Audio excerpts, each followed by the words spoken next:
Mesdames et messieurs, bonjour et soyez les bienvenus dans cette nouvelle édition de votre journal de 15 h au sommaire de l'actualité. Célébration de la journée internationale des personnes handicapées.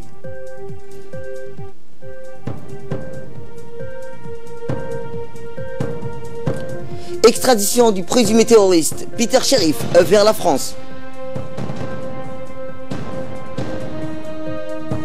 Et enfin, dans l'actualité internationale, en Indonésie, tsunami volcanique, des dizaines de victimes. Et je vous le disais dans le titre, la journée de solidarité en faveur des personnes à besoins spécifiques. La République de Djibouti a célébré ce matin avec faste la journée internationale de solidarité avec les personnes à besoins spécifiques ou les handicapés. Cette journée a été conjointement organisée par le secrétariat d'État aux affaires sociales, le ministère de la Femme et de la Famille, l'Agence nationale des personnes handicapées et le réseau national des personnes à besoins spécifiques. La manifestation a débuté par une marche à pied sur des béquilles ou en chaise roulante et sur une courte distance. Toutes les personnes solidaires et agissantes ont parcouru près d'1 kilomètre, effectuant leur départ à la corniche de la route de Venise et achevant leur marche à l'esplanade du Palais du Peuple.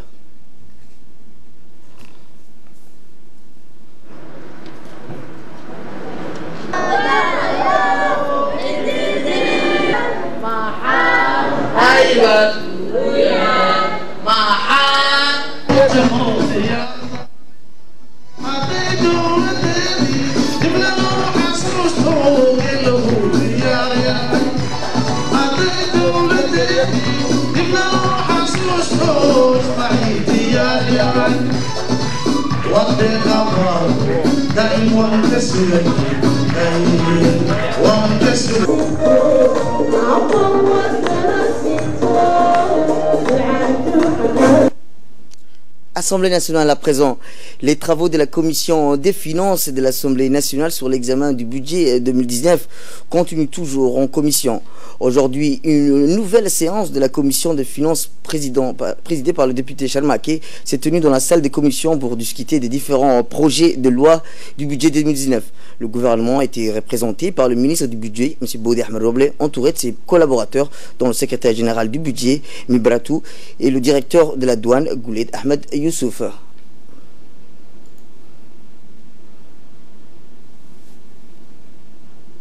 Toujours dans l'actualité nationale, le ministre de l'Éducation nationale et de la formation professionnelle, M. Moustapha Mohamed Mahamoud, a pris part au Forum africain sur la formation professionnelle qui s'est déroulé à Dakhla plutôt. Ce forum placé sous le haut patronage du souverain du royaume chérifien, Sa Majesté Mohamed VI, avait pour thématique gouvernance des systèmes de formation professionnelle au service de l'employabilité et de la compétitivité en Afrique.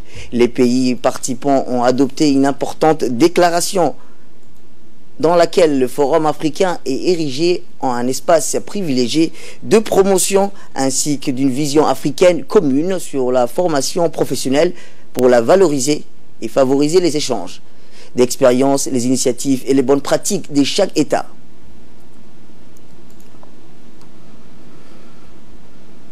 C'était dans l'actualité, c'était dans le titre aussi, l'extradition de Peter Sherif en France. Le présumé terroriste Peter Sherif, arrêté la semaine dernière dans la banlieue de Balbala, a été extradé vers la France hier soir, vers 23 h, à bord d'un avion de la compagnie Air France à destination de Paris, où il a été immédiatement placé en garde à vue dès son arrivée ce dimanche matin. Peter Sherif, en fuite depuis 2011, est arrivé en République de Djibouti le 9 septembre 2018, précisément à Obok, en provenance du Yémen, après son court séjour au camp des réfugiés d'Obok Al-Markazi. Ce dernier, Peter Sherif, a pu quitter le camp pour se diriger vers Djibouti-Ville et s'est ensuite installé dans la banlieue de Balbala en louant une discrète maison et en vivant avec son épouse et ses 2 enfants. Et c'est jusqu'à sa réelle identification et son arrestation qui s'est intervenue dans la soirée du 16 décembre. Revenons sur ce dossier. À son arrivée en France, le ministre de l'Intérieur français, Christophe Castaner, s'est félicité de l'efficacité de la coopération entre services de renseignement et de sécurité des échanges internationaux. En effet, les investigations de la sécurité nationale djiboutienne ont permis de dévoiler la véritable identité de Peter Cherif, qui était recherché par la France et dont le nom et le portrait se trouvaient sur une liste noire dressée par les États-Unis au titre des combattants terroristes étrangers. Et c'est depuis le septembre 2015. Voici un résumé sur le parcours et l'itinéraire de Peter Cherif. Les agents de la sécurité nationale ont arrêté à la nuit du 16 décembre le dénommé Peter Cherif, alias Abu Hamza, présumé terroriste international d'origine française, qui est entre autres soupçonné dans l'attentat du journal satirique Charlie Hebdo. Le présumé terroriste est arrivé à Djibouti le 9 septembre 2018 en provenance du Yémen, sous le nom de Mohamed Abba Makrama, avec des fausses pièces d'identité attestant sa nationalité yéménite. Arrivé par Boutre, comme la plupart de ses concitoyens fuyant la guerre au Yémen, il débarque, séjourne quelques mois durant dans le camp des réfugiés de Bok, Markazi, avant de rejoindre la capitale, où il s'installe dans la grande banlieue de Balbala. Peter Cherif, âgé de 36 ans, exerçait un emploi au sein d'une entreprise de bâtiment. Il va s'installer définitivement avec sa famille dans la banlieue de Balbala, où il sera localisé par les agents de la sécurité nationale. Ces mêmes agents qui s'aperçoivent des fausses pièces d'identité vont le pister durant un certain temps afin de connaître son itinéraire et ses activités. C'est ainsi que le personnage, qui se fait très discret, se rend régulièrement dans un local servant de bureau à ses entreprises installées dans un rue de Balbala tous les jours. Pour se rendre à son domicile, il se rend au terminus de la place Barouaro, à pied chaque jour pour prendre un de ses mototaxis. Sa maison étant située à Rodon 2, il descend ici pour emprunter cet escalier. L'individu part aussitôt en zigzagant à travers les rues de la cité Rodon 2, furtivement, un des pas pressé dans cette maison. Le soir, il n'en ressort pratiquement que la nuit. Peu de personnes ne connaissaient les occupants de la maison, hormis deux petits-enfants que l'on voit devant la maison selon les voisins.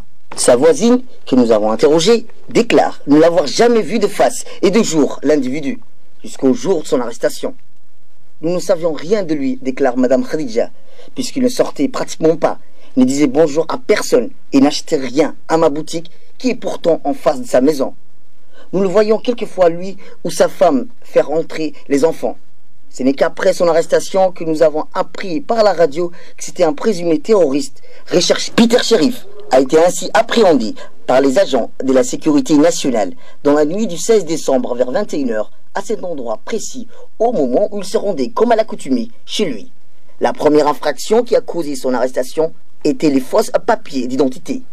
Dans leur enquête, les agents de la sécurité nationale s'aperçoivent que l'individu est sous un mandat d'arrêt international lancé par la France parce que soupçonné d'implication dans l'attentat du journal satirique Charlie Hebdo. En fuite depuis 2011, il était en cavale à travers plusieurs pays, une cavale qui s'arrête à Balbala. Peter Cherif, dit Abu Hamza, est actuellement détenu dans les locaux de la sécurité nationale, en garde à vue, et doit être en vertu de ce mandat d'arrêt extradé ce soir vers la France, son pays d'origine. Sport à présent, fin de la 6e édition du tournoi féminin tennis. Muée par 5 années d'expérience, la Fédération djiboutienne de tennis a clôturé hier la 6e édition du tournoi international féminin de cette discipline. 27 joueuses venues de plusieurs pays ont pris part à ce tournoi qui a duré 2 semaines. Les compétitions ayant démarré le 10 décembre dernier et c'est vendredi hier et samedi qu'on pu assister au final dans les différentes catégories. La finale en double a opposé 2 joueuses allemandes et 2 autres venues des Pays-Bas. Ces derniers ont remporté la finale par 2-7. Cette finale disputée vendredi après-midi a duré 4 heures. Elle a été époustouflante. La finale en simple féminin ayant également été remportée par une excellente joueuse du Pays-Bas, Noah Lui, Faisal tenniswoman de nationalité biélorusse, Katarzyna Shakova. La Hollandaise l'a remportée par 3-7. De nombreuses personnalités ont assisté à ces 2 finales, dont notamment le président de la Fédération djiboutienne de tennis, Ahmed Hussein, le directeur du tournoi, Ali Ibrahim, et les représentants des délégations, et bien évidemment les responsables du secrétariat d'État à la jeunesse et au sport. Dès là, nous passons dans l'actualité internationale. En Indonésie, c'était dans le titre, un tsunami volcanique a fait près de 200 morts. Le bilan risque de s'alourdir d'heure en heure. Près de 200 personnes ont été tuées, des centaines de blessés jusqu'à le tsunami soudainement déferlé. Samedi soir, sur les rives du détroit indonésien de la Sonde à la suite d'une éruption volcanique, sémant la panique parmi les touristes et les habitants. Des centaines de bâtiments ont été emportés par la vague qui a déferlé sur les côtes méridionales de Sumatra et à l'extrême occidental de l'île de Java aux alentours de 21h30 à 14h30. Autre actualité internationale, 310 migrants bloqués par l'Italie, Iran en Espagne.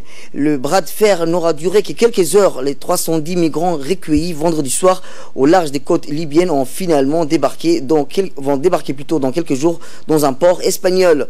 L'ONG Protetiva Open Arms, qui avait secouru en pleine mer ces migrants, avait obtenu une fin de non-recevoir de Malte et de l'Italie. Seule une femme et son nouveau-né avaient pu être rapidement évacués en hélicoptère pour cause d'urgence vitale. Le ministre de l'Intérieur italien est surtout remonté au créneau pour s'opposer à l'accueil des rescapés. C'est tout pour cette édition. Merci à vous de nous avoir suivis. Restez avec nous pour la suite de nos programmes télévisés.